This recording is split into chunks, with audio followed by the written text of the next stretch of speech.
اعوذ باللہ من الشیطان الرجیم بسم اللہ الرحمن الرحیم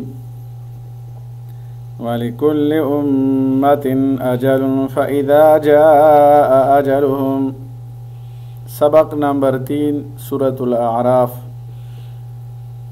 اس کی تفسیر و تشریح ہم کریں گے۔ وَلِكُلِّ أُمَّةٍ أَجَلٌ، اور ہر امت کے لیے ایک وقت مقرر ہے۔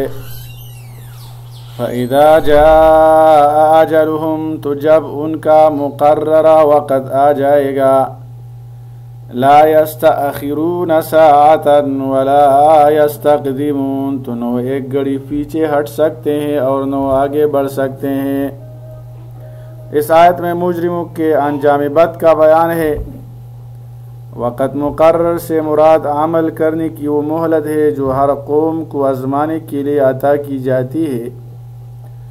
کسی قوم کی اجتماعی زندگی کا وقت پورا ہو جانے پر مزید مہلت دیے جانے کی نفی کی گئی ہے۔ قوموں کا وقت مقرر بیان کر کے مشرکین کو تنبیہ کی جا رہی ہے۔ اسی طرح ہر فرد کا وقت مقرر ہے اور اس کے آنے تک اس کو عمل کی مہلت ملی ہوئی ہے۔ اس آیت کا شأن نزول یہ ہے جب لوگوں نے عذاب کا سوال کیا، یعنی یوں کہا کہ اگر آپ صلی اللہ علیہ وسلم اللہ کے سچے رسول ہیں تو اللہ ہم پر عذاب کیوں نہیں بھیجتا اور ہلاک کیوں نہیں کر دیتا۔ اس پر یہ آیت نازل ہوئی۔ یہاں یہ بتایا گیا ہے کہ دنیا میں اللہ کے نافرمان اور مجرم ہر طرح کی سرکشی اور ظلم کے باوجود اللہ کی نعمتوں میں پھل رہے ہیں۔ بظاہر ان پر کوئی عذاب اور تکلیف و تنگی نظر نہیں آتی، یہ محض اللہ کی طرف سے ان کے لیے مہلت اور ڈیل ہے تاکہ وہ توبہ کر کے اپنی حرکتوں سے باز آ جائے۔ یا بنی آدم اما یأتینکم، اے اولاد آدم، اما یأتینکم رسل منکم، اگر تمہارے پاس تم ہی میں سے رسول آئے، یقصون علیکم آیاتی، تمہارے سامنے میری آیات بیان کرے، فمن اتقى واصلح، تو جس نے پرہیزگاری اختیار کی اور اپنی اصلاح کر لی، فلا خوف علیہم ولا هم يحزنون، تو ان کے لیے نہ کوئی خوف ہے اور نہ وہ غمگین ہوں گے۔ انبیاء کرام کی تعلیمات پر ایمان لا کر تقوی اور عمل صالح سے آراستہ ہونے والوں کے لیے بشارت دی گئی کہ انہیں نہ مستقبل کا خوف ہوگا اور نہ اپنے سابقہ اعمال پر غمگین ہوں گے۔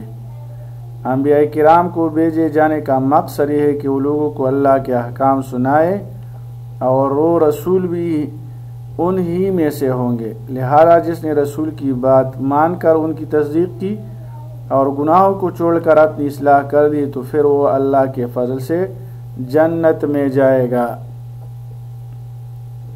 والذین کذبوا بآیاتنا، اور جنہوں نے ہماری آیات کو جھٹلایا، واستکبروا عنہا، اور ان کو ماننے سے تکبر کیا، اولئک اصحاب النار، وہی آگ والے ہیں، ہم فیہا خالدون، وہ اس میں ہمیشہ رہنے والے ہیں۔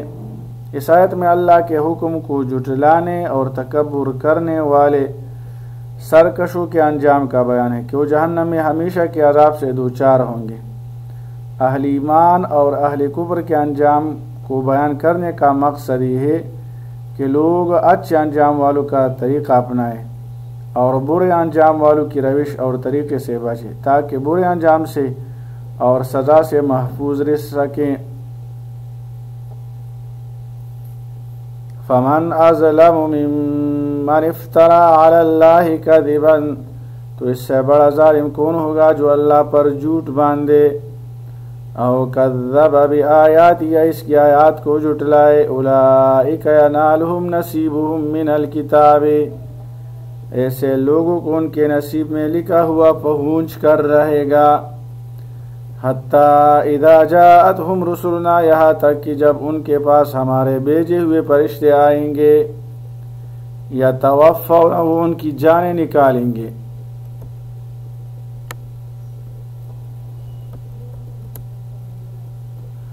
قالوا اینما کنتم تدعون من دون اللہ، فرشتے کہیں گے کہ اللہ کے سوا جن کی تم عبادت کرتے تھے وہ کہاں ہیں؟ قالوا ضلوا عنا، وہ جواب دیں گے کہ وہ ہم سے گم ہو گئے. وشہدوا علی انفسہم، اور وہ اپنے خلاف گواہی دیں گے انہم کانوا کافرین، کہ بے شک وہ کافر تھے. اس آیت میں اصحاب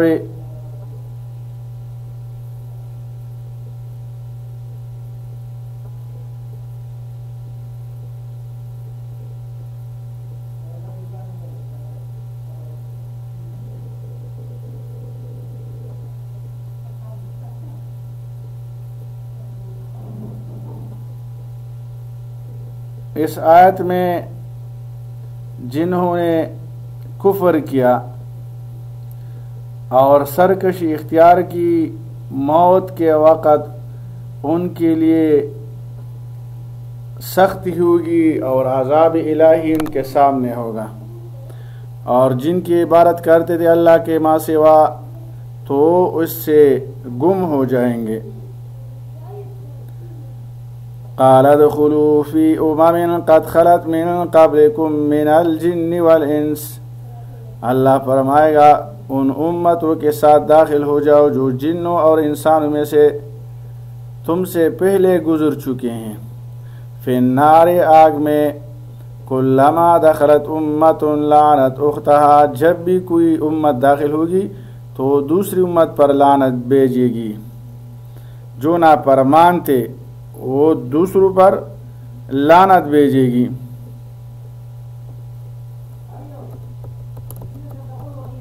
حتی اذا ادارکوا فیہا جميعا، یہاں تک کہ جب سب لوگ اس میں اکٹھے ہو جائیں گے. قالت اخراہم لأولاہم، تو بعد والے پہلے والوں کے متعلق کہیں گے ربنا ہؤلاء اضلونا، اے ہمارے رب انہوں نے ہمیں گمراہ کیا تھا. فآتہم عذابا ضعفا من النار، پس ان کو آگ کا دگنا عذاب دے. قال لکل ضعف، اللہ فرمائے گا ہر ایک کے لیے دگنا عذاب ہے. ولکن لا تعلم، لیکن تم نہیں جانتے. محشر کے میدان میں ہر ایک کے لیے دگنا عذاب ہوگا. جو نافرمان ہے ان کے لیے دگنا عذاب ہوگا.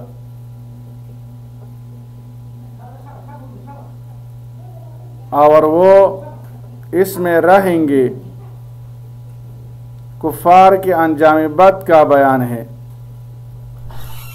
کہ وہ ہمیشہ ہمیشہ کے لیے اس میں رہیں گے اور ایک دوسرے پر لعنت بھیجیں گے. وہ ایک دوسرے پر لعنت بھیجیں گے. وقالت اولاہم لاخراہم، اور پہلے والے بعد والوں سے کہیں گے فما کان لکم علینا من فضل، پس تمہیں ہم پر کوئی فضیلت نہیں ہے. فذوقوا العذاب، تو چکھو عذاب کا مزہ. بما کنتم تکسبون، ان اعمال کی وجہ سے جو تم کیا کرتے تھے. اللہ تعالی عمل کرنے کی توفیق عطا فرمائے. وصلی اللہ تعالی علی خیر خلقہ محمد وآلہ واصحابہ اجمعین برحمتک یا ارحم الراحمین.